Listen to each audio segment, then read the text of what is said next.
So today we're going to talk about relations and functions. A relation is any set of ordered pairs.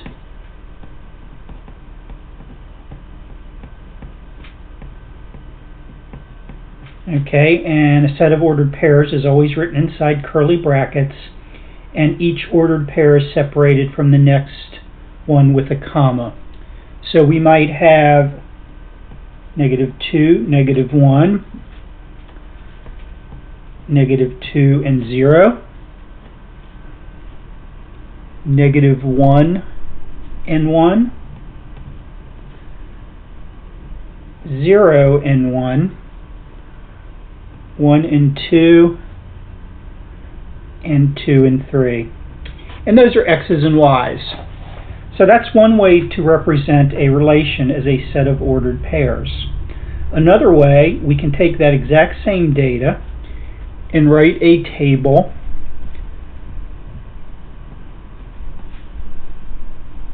of x's and y's. So -2, -1, -2, 0, -1, 1, 0, 1, 1, 2, and 2 and 3. So the input is always the x value, and the output is always the y value. That's a vertical table because it goes up and down. There's also a horizontal table, which we can use the same data, and x would be -2 and -1. Second point would be -2 and 0, -1 and 1, 0 and 1, 1 and 2, 2 and 3. So that's a horizontal table.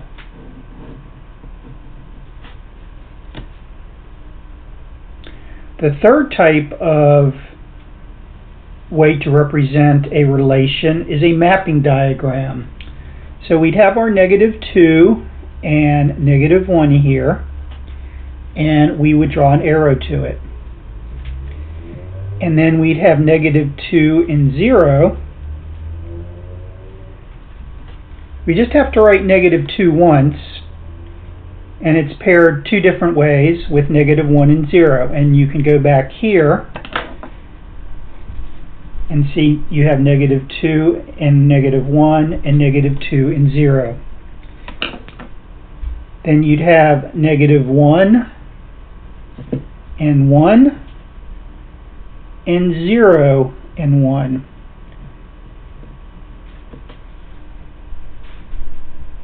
And then we have 1 and 2 and 2 and 3.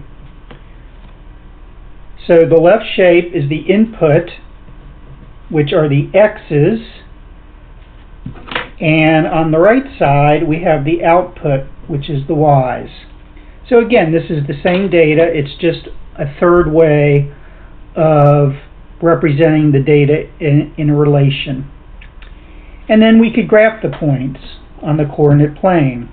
So the x-coordinate tells you how far to move left and right, so -2 and -1, -2 and 0,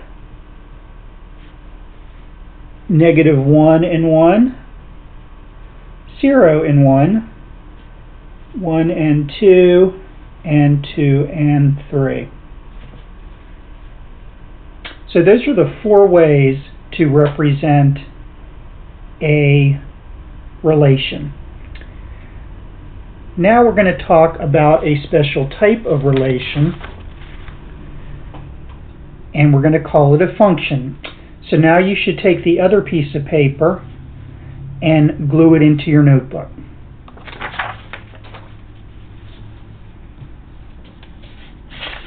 So what is a function?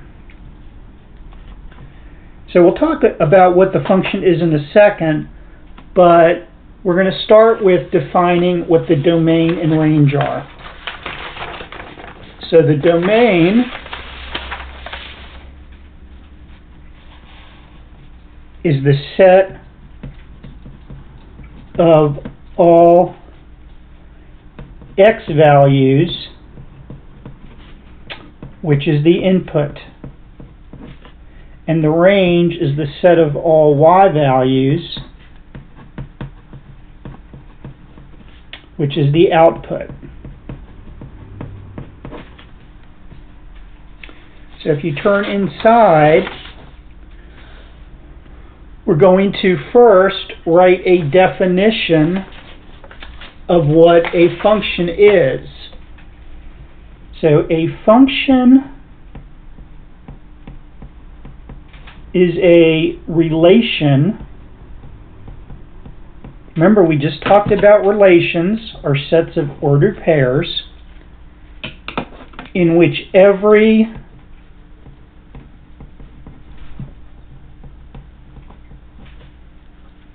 input, which is x, has exactly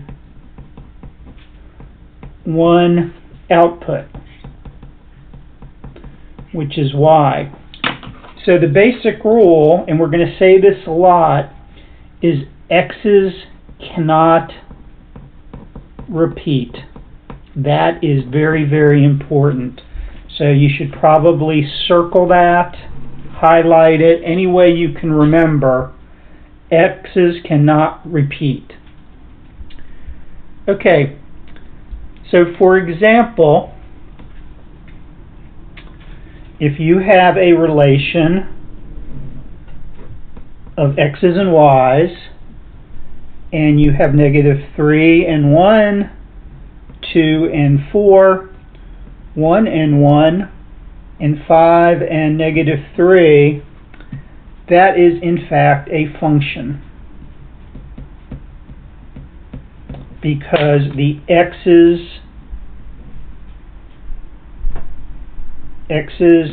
do not repeat.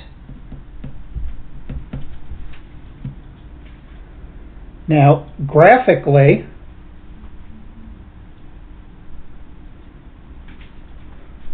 we might have a graph that looks like this.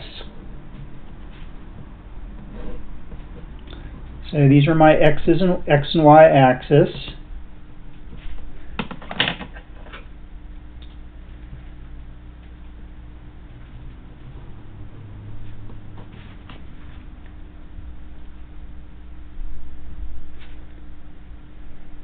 And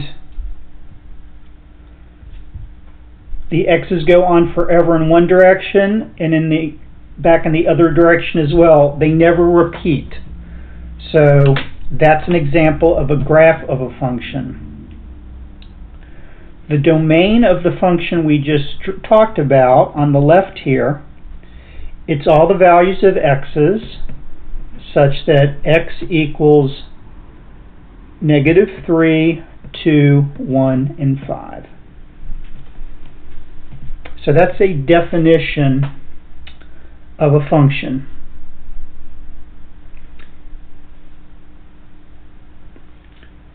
So going back to our graph that we just drew, so this is my y-axis, this is my x-axis.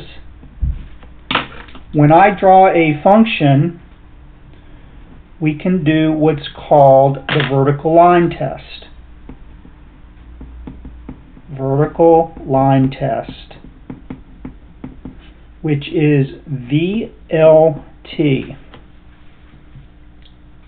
Okay, you'll notice here, if I draw a vertical line anywhere on this graph and cross this curve, no matter how many vertical lines I draw, it only crosses in one point.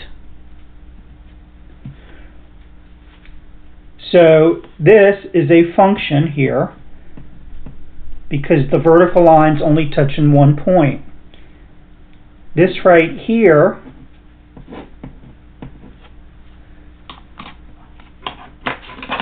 is not a function, because if I drew a vertical line here, it hits 2 points. So the vertical line test, if it hits more than 1 point, it is not a function.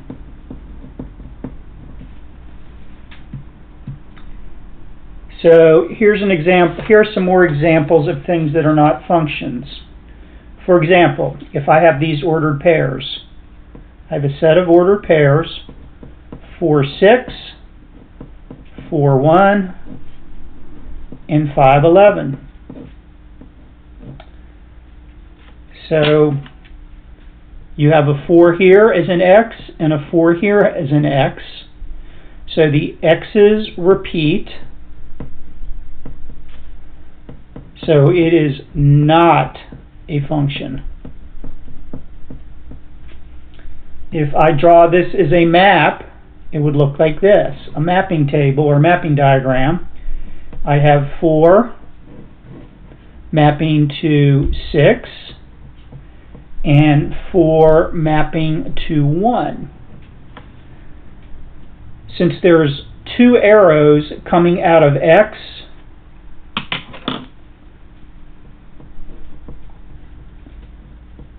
two arrows means the x repeats. So it's not a function. Okay, so now we're going to work on some examples.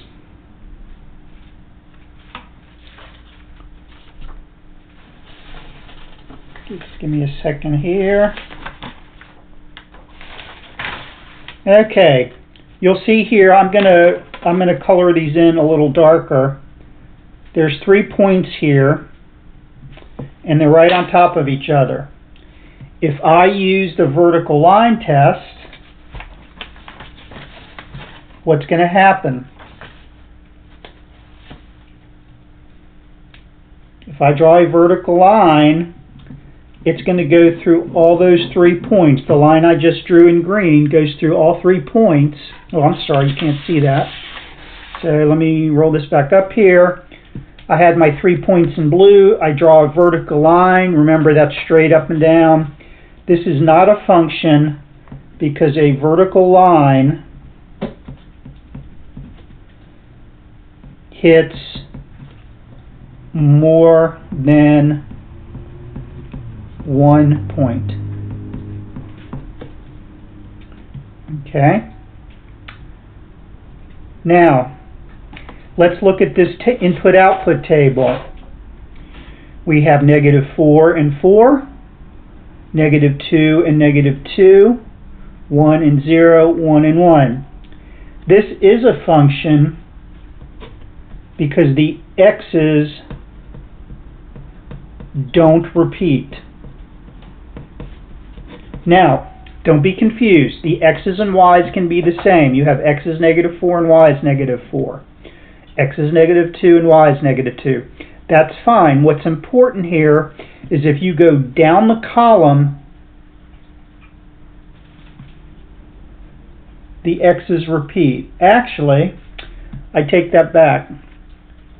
I'm looking at the wrong diagram here. So if we look down here at this mapping table,